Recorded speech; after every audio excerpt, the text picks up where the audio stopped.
All right, good afternoon. Today's speaker is Peter Thiel.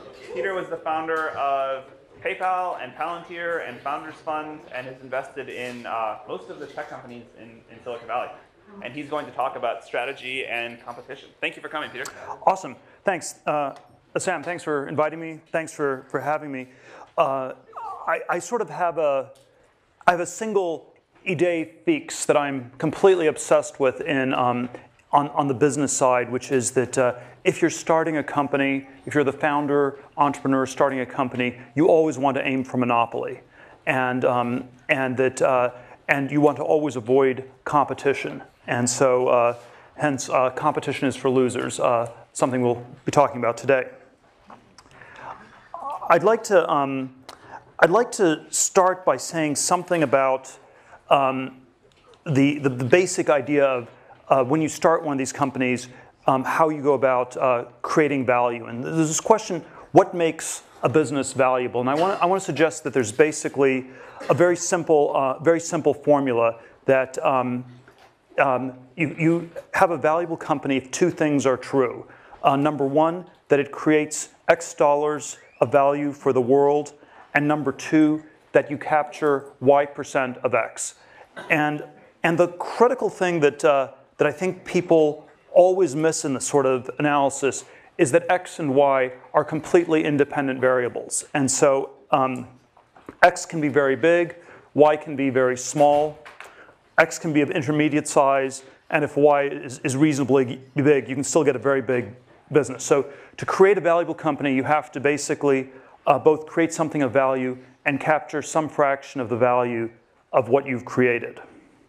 And sort of just to illustrate this as a contrast, if you sort of compare the US airline industry with a company like Google on search, if you sort of measure by the size of these industries, you could say that airlines are still more important than search. If you just measure it, say, by revenues, it was 195 billion in domestic revenues in 2012. Google had just north of 50 billion, and certainly, sort of on some intuitive level, if you were given a choice and said, well, do you want to get rid of all air travel, or do you want to get rid of your ability to use search engines?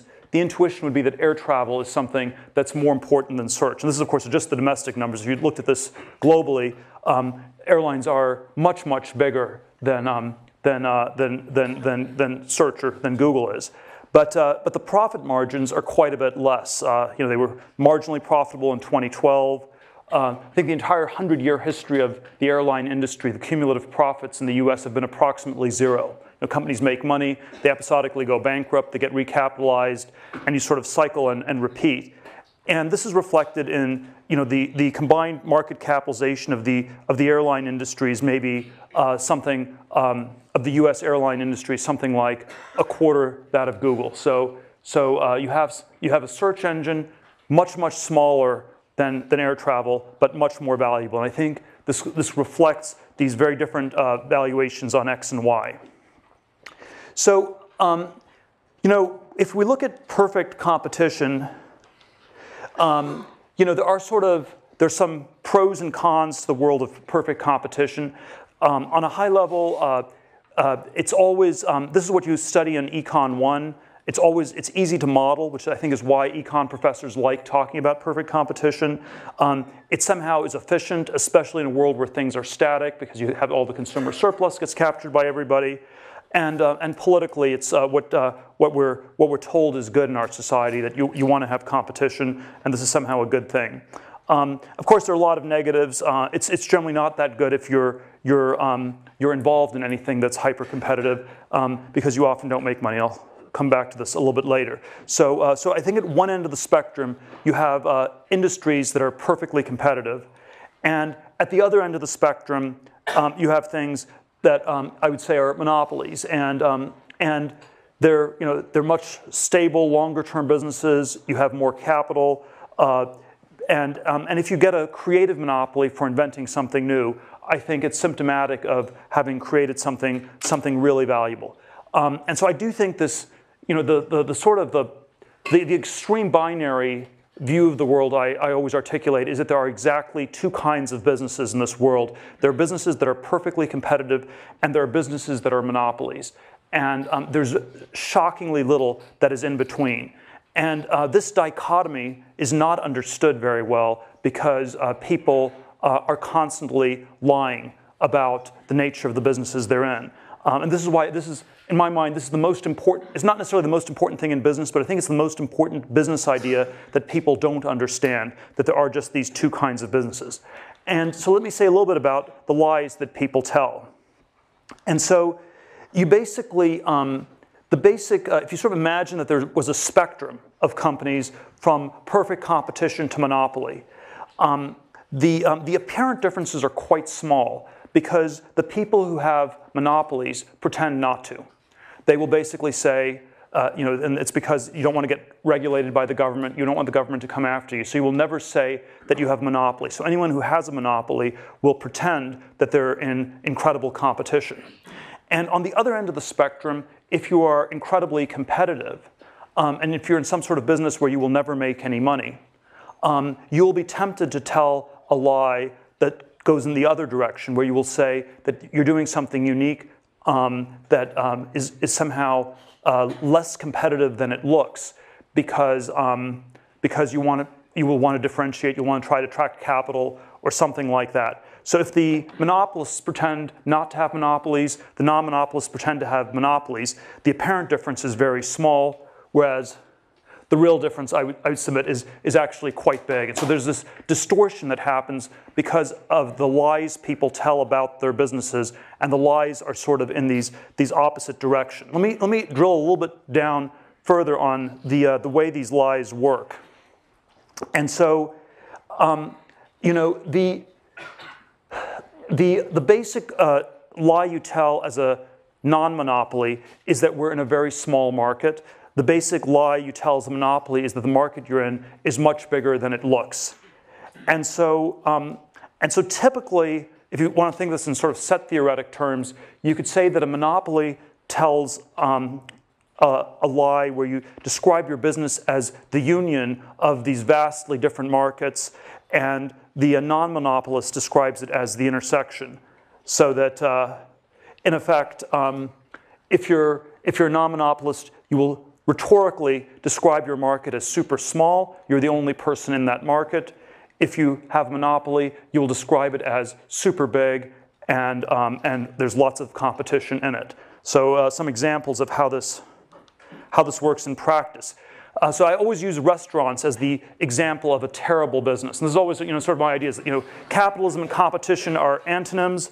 Capital is someone who accumulates capital. A world of perfect competition is a world where all the capital gets competed away. So you're opening a restaurant business. No one wants to invest because you just lose money. So you have to tell some idiosyncratic narrative, and you will say something like, well, we're the only British food restaurant in Palo Alto. So it's British, Palo Alto, and of course that's too small a market because people may be able to drive all the way to Mountain View or even Menlo Park. And there probably are no people who eat nothing but British food, at least no people who are still alive. And so that is, that's a sort of a fictitiously narrow market. There's sort of a Hollywood version of this where the way movies always get pitched is, okay, it's like a college football star, joins an elite group of hackers to catch the shark that killed his friend. Sorry. And so now that is a movie that has not yet been made. But the question is that the right category, or is the correct category, it's just another movie? In which case, there are lots of those. It's super competitive, incredibly hard to make money. No one ever makes money in Hollywood doing movies. It's really, really hard. And so you always have this question about, does the intersection, is it real? Does it make sense? Does it have value that one should ask? And of course, there are startup versions of this where the sort of the really bad versions, you just take a whole series of buzzwords, sharing mobile, social apps, you combine them, and you have some kind of narrative. And whether or not that's a real business or not it's generally a bad sign. So it's almost this pattern recognition when you have this rhetoric of this sort of intersections, it generally does not work. The something of somewhere is really mostly just the nothing of nowhere. And it's like the Stanford of North Dakota. One of a kind, but it's not Stanford.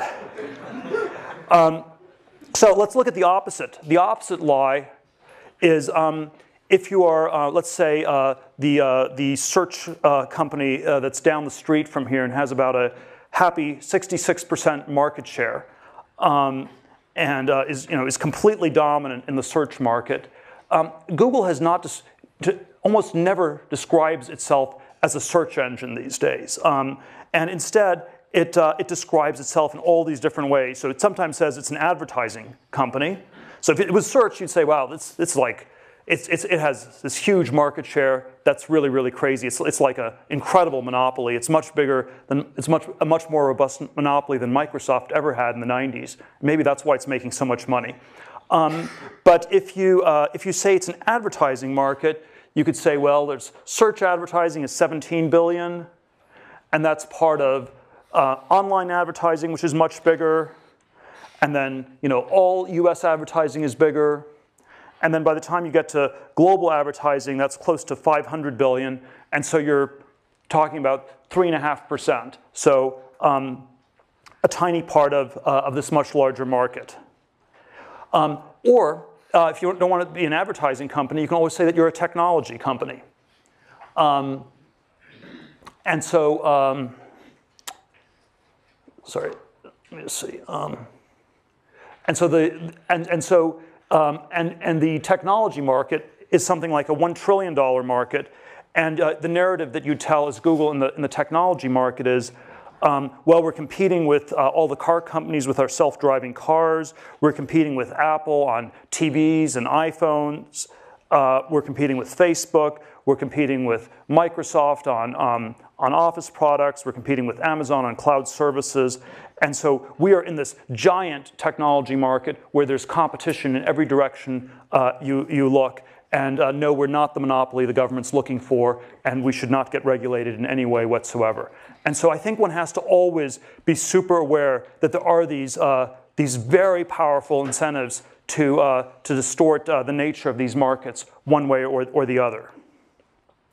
So the evidence of narrow markets in the tech industry is if you basically just if you look at sort of some of the big tech companies, Apple, Google, Microsoft, Amazon, they've just been building up cash for year after year, and you have these incredibly high profit margins.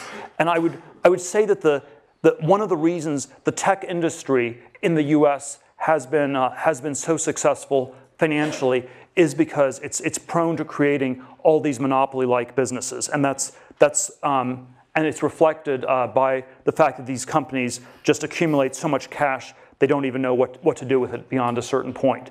And so let me say a few things about how to build a monopoly. And I think one of the sort of very counterintuitive ideas that comes out of this monopoly thread is that you want to go after small markets. If you're a startup, you want to get to monopoly. You're starting a new company, you want to get to monopoly. Monopoly is you have a large share of a market. How do you get to a large share of a market? You start with a really small market, and you take over that whole market, and then over time, you find ways to expand that market in concentric circles. And the thing that's always a big mistake is going after a giant market on day one, because that's typically evidence that you somehow haven't defined the categories correctly, and it normally means that there's going to be too much competition in one way or another. And so I think almost all the successful companies in Silicon Valley had some model of starting with small markets and expanding. And if you take Amazon, you start with just a bookstore. We have all the books in the world, so it's a better bookstore than anybody else has in the world when it starts in the 90s. It's online. There's things you can do you can't do before, and then you gradually expand into all sorts of different forms of e-commerce and other things beyond that. eBay. You start with Pez dispensers, you move on to Beanie Babies, and eventually it's all these different auctions for all these sorts of different goods. And what was very counterintuitive about many of these companies is they often start with markets that are so small that people don't think that they're valuable at all when you get started. The PayPal version of this was we started with power sellers on eBay, which was about 20,000 people. When we first saw this happening in December of '99, January 2000, right after we launched, there was a sense that these were all, it was such a small market, it was terrible, we thought these were terrible customers to have, it's just people selling junk on the internet, why in the world do we want to be going after this market? But there was a way to get a product that was much better for everybody in that market. You could, and we got to something like 25, 30% market penetration in 2 or 3 months, and you got some lock-in, you got brand recognition, and you're able to build the business from there. So I always think these very small markets are quite underrated. The Facebook version of this I always give is that the initial market at Facebook was 10,000 people at Harvard. It went from 0 to 60% market share in 10 days. That was a very auspicious start. The way this gets analyzed in business schools is always, that's ridiculous. It's such a small market, it can't have any value at all. And so I think the business school analysis of Facebook early on, or of PayPal early on, or of eBay early on, is that the markets were perhaps so small as to have almost no value. And they would have had little value had they stayed small, but it turned out there were ways to then grow them concentrically, and that's what made them so valuable. Now I think the opposite version of this is always where you have super big markets, and there's so many different things that went wrong with all the clean tech companies in the last decade, but one theme that ran through almost all of them was they all started with massive markets. And every clean tech PowerPoint presentation that one saw in the years 2005 to 2008, which was sort of the clean tech bubble in Silicon Valley, started with, we're in the energy market, we're in a market that's measured in hundreds of billions or trillions of dollars. And then once you're sort of a minnow in a vast ocean, that's not a good place to be. That means that you have tons of competitors and you don't even know who all the competitors are. And so you want to be a one-of-a-kind company where it's the only one in a small ecosystem. You don't want to be the 4th online pet food company. You don't want to be the 10th thin film solar panel company. You don't want to be the 100th restaurant in Palo Alto. Restaurant industry is a $1 trillion industry. So if you do a market size analysis, you conclude restaurants are a fantastic business to go into. And it's often large markets, large existing markets typically mean that you have tons of competition, very, very hard to differentiate. So the first very counterintuitive idea is to go after small markets, often markets that are so small people don't even notice them, they don't think that they make sense. That's where you get a foothold, and then if those markets are able to expand, you can scale into a big monopoly business.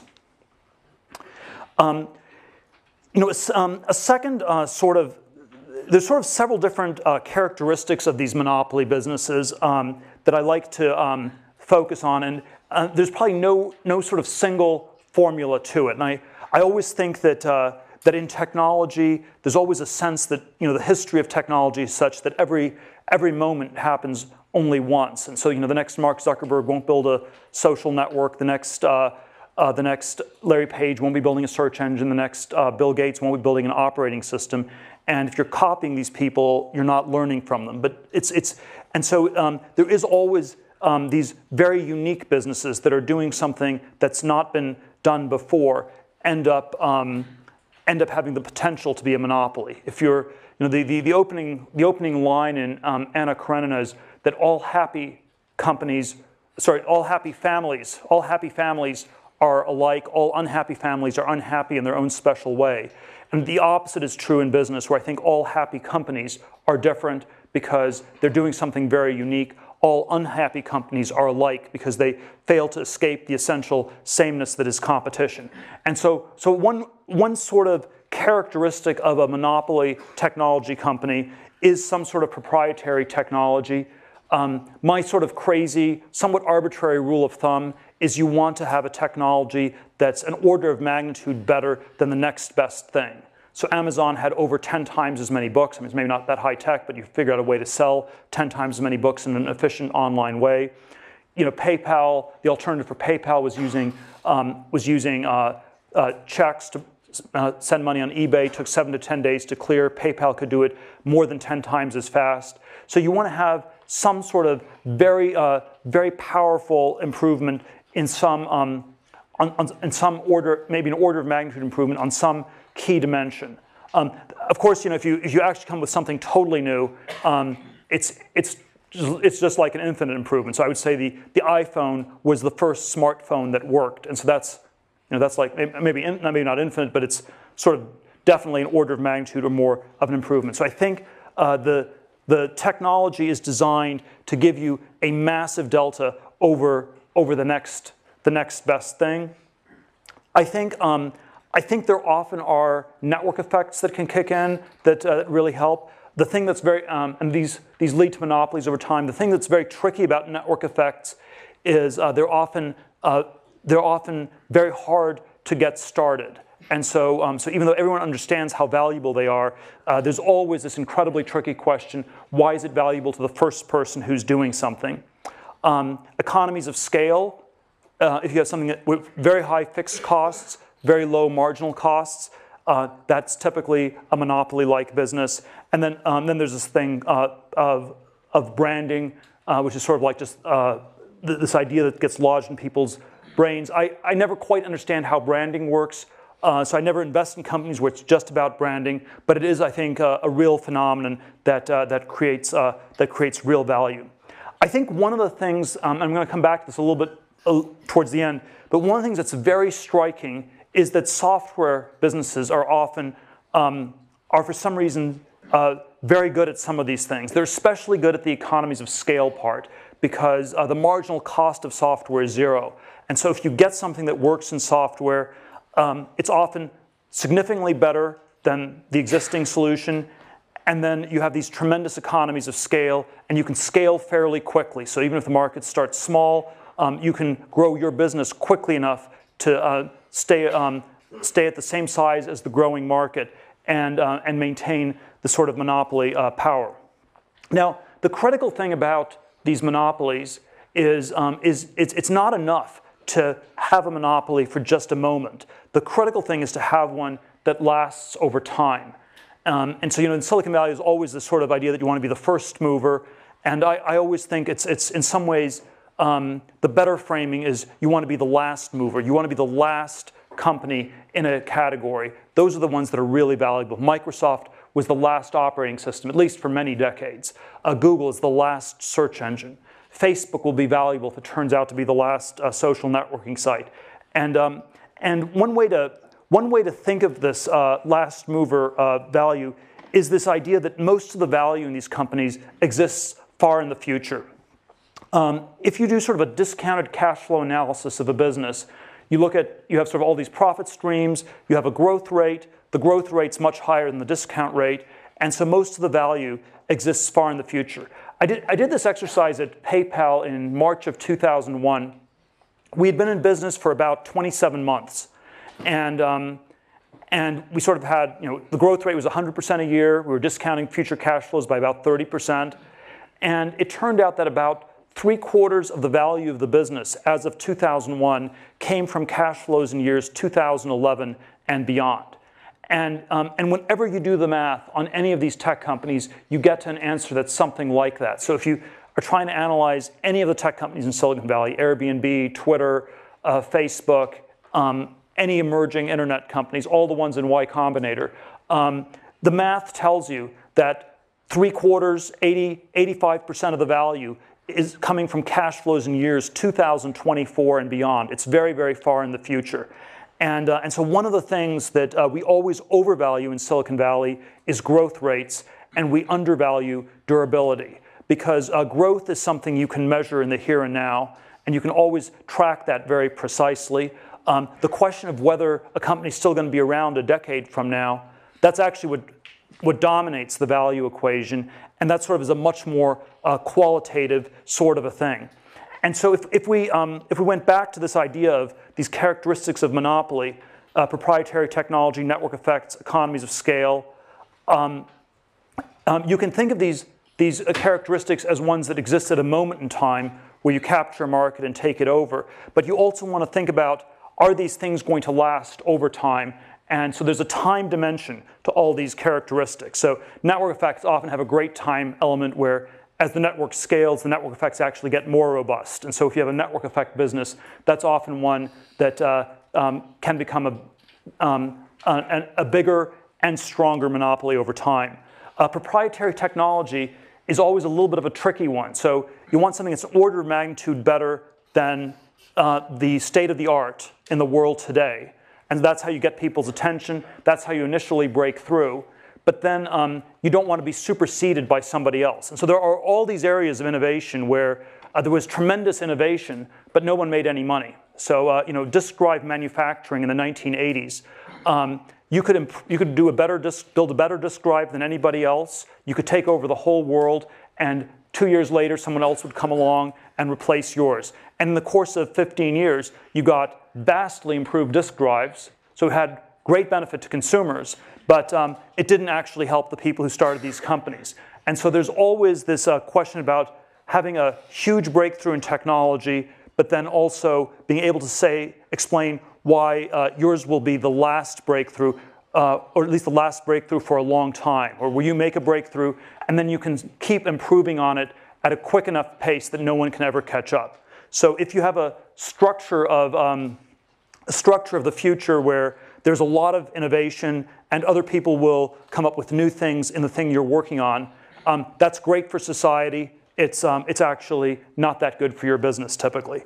And then economies of scale, we already talked about. So I think this last mover thing is very critical. I'm always tempted, I don't want to overdo the chess analogies, but the first mover in chess is someone who plays white. White is about a 1/3 of a pawn advantage, so there's a small advantage to going first. You want to be the last mover who wins the game, and so there's always the Capablanca world champion, chess champion Capablanca line. You must begin by studying the end game, and I do think that's, well, I wouldn't say that's the only thing you should study.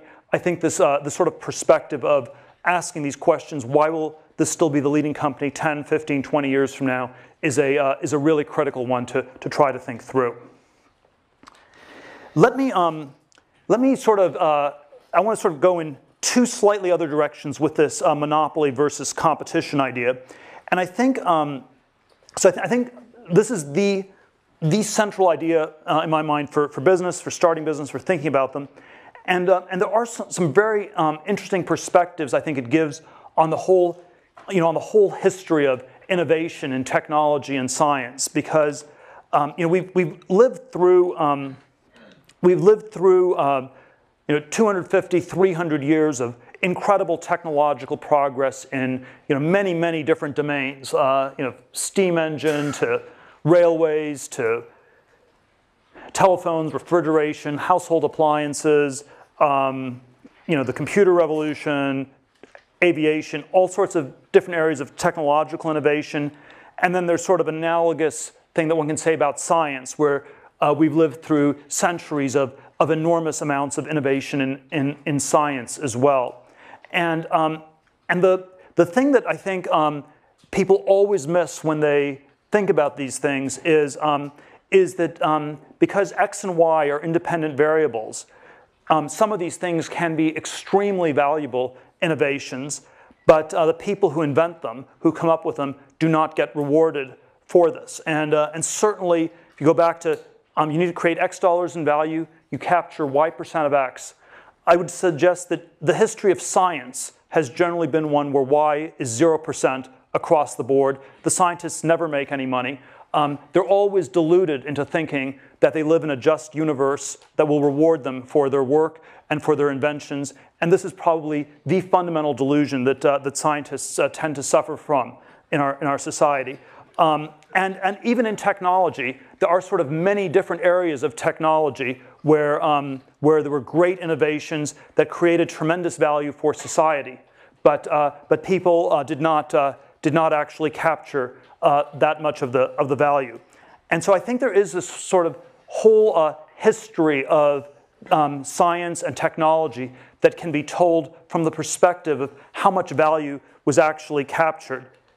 And certainly there are entire sectors where people didn't capture anything. So you're the smartest physicist of the 20th century. You come up with special relativity. You come up with general relativity. You don't get to be a billionaire. You don't even get to be a millionaire. It just somehow doesn't work that way. The railroads, incredibly valuable. Most of them just went bankrupt because there was too much competition. Wright brothers, you fly the first plane, you don't make any money. And so I think there is sort of a structure to these industries that's very important. And I think the thing that's actually rare are the success cases. So it's actually, when you really think about the history in this 250-year sweep, it's unusual. Y is almost always 0%. It's always 0 in science. It's almost always in technology. And so it's very rare where people made money. You know, the late 18th, early 19th century, the first industrial revolution was the textile mills. You had the steam engine, you sort of automated things. And you had these relentless improvements that people improved efficiency of textile factories, of manufacturing generally, at a clip of 5 to 7% every year, year after year, decade after decade. You had 60, 70 years of tremendous improvement from 1780 to 1850. But even in 1850, most of the wealth in Britain was still held by the landed aristocracy. The workers didn't make that much. The capitalists didn't make that much either. It was all competed away. There were hundreds of people running textile factories. It was an industry that just the structure of the competition prevented people from making any money. And so I think in my mind, there probably are only two broad categories in the entire history of the last 250 years where people have actually come up with new things and made money doing so. One is these sort of vertically integrated complex monopolies, which people did build in the second industrial revolution at the end of the 19th and start of the 20th century. And so this was like Ford. It was the vertically integrated oil companies like Standard Oil. And what these vertically integrated monopolies typically required was this very complex coordination. You got a lot of pieces to fit together in just the right way. When you assembled it, you had a tremendous advantage. This is actually done surprisingly little today. And so I think this is sort of a business form that, when people can pull it off, is very valuable. It's typically fairly capital intensive. We live sort of in a culture where it's very hard to get people to buy into anything that's super complicated and takes very long to build.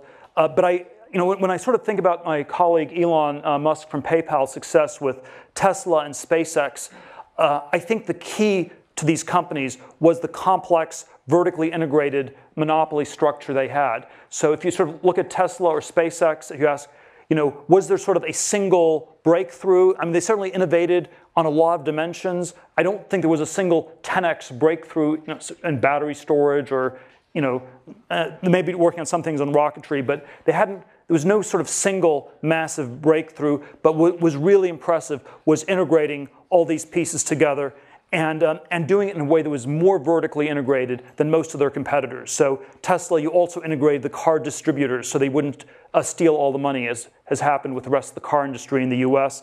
Or SpaceX, you basically pulled in all the subcontractors, where most of the large aerospace companies have single source subcontractors that are able to sort of charge monopoly profits and make it very hard for the integrated aerospace companies to make money.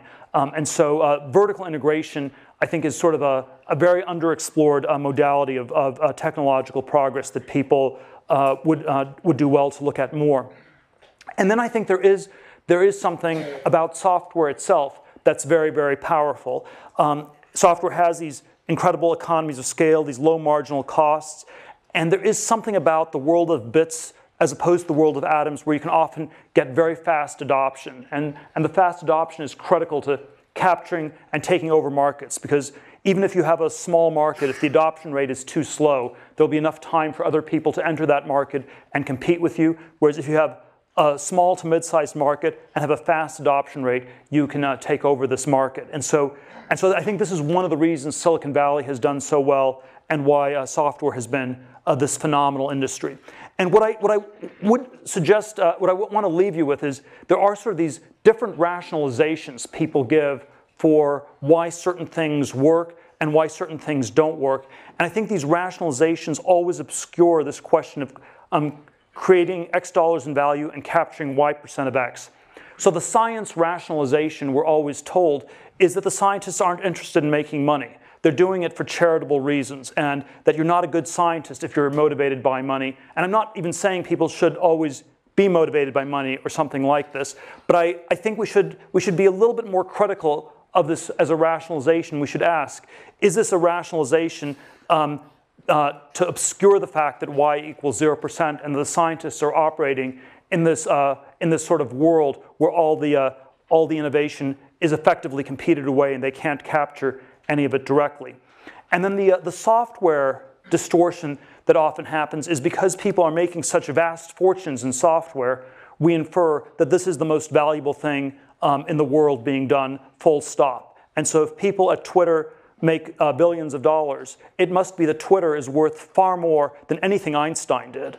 And what that sort of rationalization tends to obscure is, again, that X and Y are independent variables, and there are these businesses where you capture a lot of X, and there are others where you don't. And so I do think the history of innovation has been this history where the microeconomics, the structure of these industries has mattered a tremendous amount.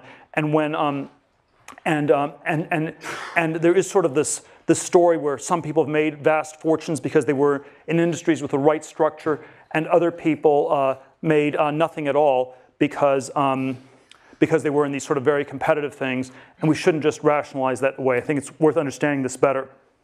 And then finally, let me come back to this sort of overarching theme for this talk, this competition is for losers idea, which is always this provocative way to title things, because we always think of the losers as the people who are not good at competing. We think of the losers as the people who are slow on the track team in high school, or who do a little bit less well on the standardized tests and don't get into the right schools. And so we always think of losers as people who can't compete. And I want us to really rethink and revalue this and consider whether it's possible that competition itself is off, that we're sort of, it's not just the case that we don't understand this monopoly competition dichotomy intellectually. So I've sort of been talking about why you wouldn't understand it intellectually, because people lie about it, it's distorted. We have all these, the history of innovation rationalizes what's happened in all these very, very strange ways. But I think it's more than just an intellectual blind spot. I think it's also a psychological blind spot where we find ourselves very, very attracted to competition in one form or another. We find it reassuring if other people do things. The word ape already in the time of Shakespeare meant both primate and imitate. And there is something about human nature that's deeply mimetic, imitative, ape-like, sheep-like, lemming-like, herd-like. And it's this very, very problematic thing that we need to always think through and try to overcome. And there is always this question about competition as a form of validation, where we go for things that lots of other people are going for. And it's not that there is wisdom in crowds. It's not when lots of people are trying to do something that's proof of it being valuable. I think it's when lots of people are trying to do something that is often proof of insanity. There are 20,000 people a year who move to Los Angeles to become movie stars. About 20 of them make it. I think the Olympics are a little bit better because you have you can sort of figure out pretty quickly whether you're good or not. So there's a little bit less of a dead weight loss to society. The sort of educational experience at a place, the pre-Stanford educational experience, there's always sort of a non-competitive characterization where I think most of the people in this room had machine guns and they were competing with people with bows and arrows. So it wasn't exactly a parallel competition when you were in junior high school and high school. There's always a question, does the tournament make sense as you keep going? And this is And so there is always this question, if people go on to grad school or postdoctoral educations, does the intensity of the competition really make sense? There's the classic Henry Kissinger line that describing his fellow faculty at Harvard, that the battles were so ferocious because the stakes were so small, describing sort of academia. And you sort of think on one level, this is a description of insanity. Why would people fight like crazy when the stakes are so small? But it's also, I think, simply a function of the logic of the situation. When it's really hard to differentiate yourself from other people, when the objective differences really are small, then you have to compete ferociously to maintain a difference of one sort or another that's often more imaginary than real. There's always sort of the personal version of this that I tell, where I was sort of hyper tracked. My 8th grade junior high school yearbook, one of my friends wrote in, I know you'll get into Stanford in 4 years as a sophomore. I sort of went to Stanford 4 years later, at the end of high school. Went to Stanford Law School. Ended up at a big law firm in New York, where from the outside everybody wanted to get in, on the inside everybody wanted to leave. And it was this very strange dynamic where after I sort of realized this was maybe not the best idea, and I left after 7 months and 3 days, one of the people down the hall from me told me, it's really reassuring to see you leave, Peter. I had no idea that it was possible to escape from Alcatraz, which of course, all you had to do was go out the front door and not come back. But so much of people's identities got wrapped up in winning these competitions that they somehow lost sight of what was important, what was valuable. Competition does make you better at whatever it is that you're competing on. Because when you're competing, you're comparing yourself with the people around you. You're figuring out, how do I beat the people next to me? How do I do somewhat better at whatever it is they're doing? And you will get better at that thing. I'm not questioning that. I'm not denying that. But it often comes at this tremendous price that you stop asking some bigger questions about what's truly important and truly valuable. And so I would say that don't always go through the tiny little door that everyone's trying to rush through. Maybe go around the corner and go through the vast gate that no one's taking. Thank you very much. I guess we have time for, do you want to take a few questions? Or? Sorry? Oh, yeah. People want to take a few questions. We have a few minutes' time. Yeah, go ahead. As you mentioned earlier, often monopolies and perfect competition often look similar because of the narratives people tell or the narratives we tell ourselves. Do you have any ways to easily determine the difference when you're looking at an idea or evaluating your own idea? Well, I'd say the question I always try to focus on is, what is the actual market? So not what's the narrative of the market, because you can always tell a fictional story about a market that's much bigger or much smaller, but what is the real objective market? So it's always, yeah, you always try to figure it out, and you realize people have incentives to powerfully distort these things. Yeah? So which of the aspects of monopolies that you mentioned would you say that software companies like Google excel at? Well, they have network effects with the ad network. They had proprietary technology that gave them the initial lead because they had the PageRank algorithm, which was sort of an order of magnitude better than any other search engine. You have economies of scale because of the need to store all these different sites, and at this point you have brands. So Google has all four. Maybe the proprietary technology is somewhat weaker at this point, but definitely it had all four, and maybe 3.5 out of 4 now. Yeah. How does this apply to Palantir? And second, what's with like? The second is what? What's with the iPhone headphone? Oh, there's sort of a set of companies that are doing different copycat payment systems on mobile phones. There's Square, there's PayPal. They just have sort of different shapes. That's how they differentiate themselves. One is a triangle, one is a square, and so maybe at some point the apes will run out of shapes or something like that. But I think Palantir, we started with a focus on the intelligence community, which is small submarket.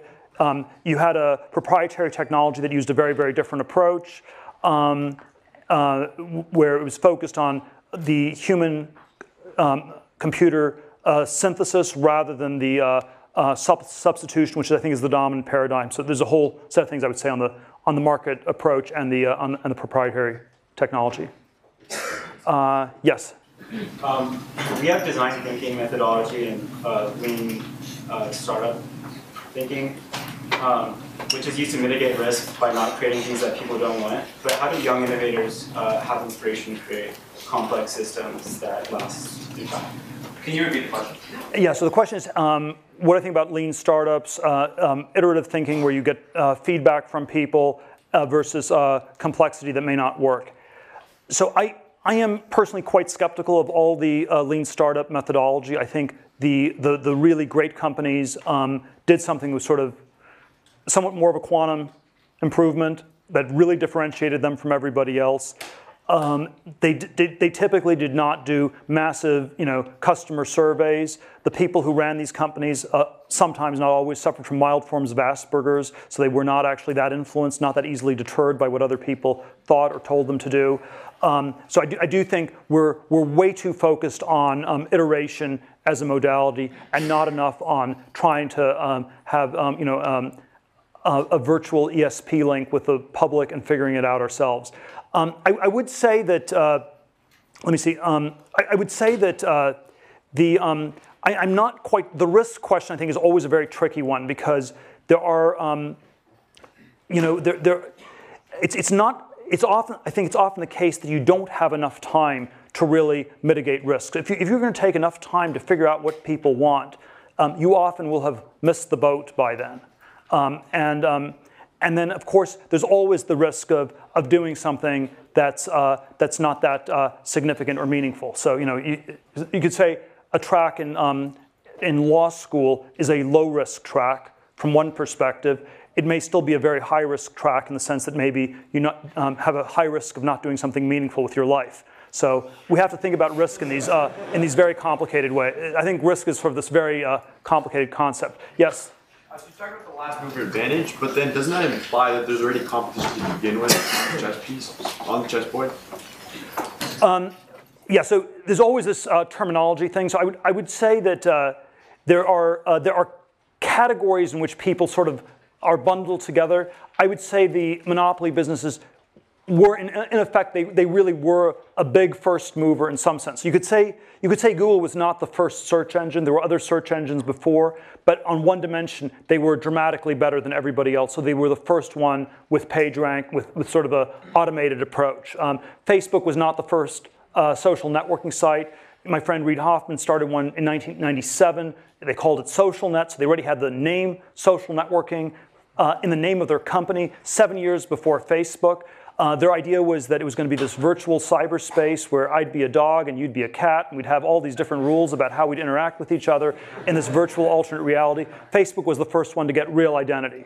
So I'd say, I hope Facebook will be the last social networking site. It was the first one in a very important dimension. People often would not think of it as the first because they'd sort of lump all these things together. How about one more question? Okay, one more question. Let's take one here. If you're theoretically someone who worked at Goldman Sachs out of college and left after 6 months and is now studying computer science at Stanford, how would you recommend rethinking sort of that competitive thing?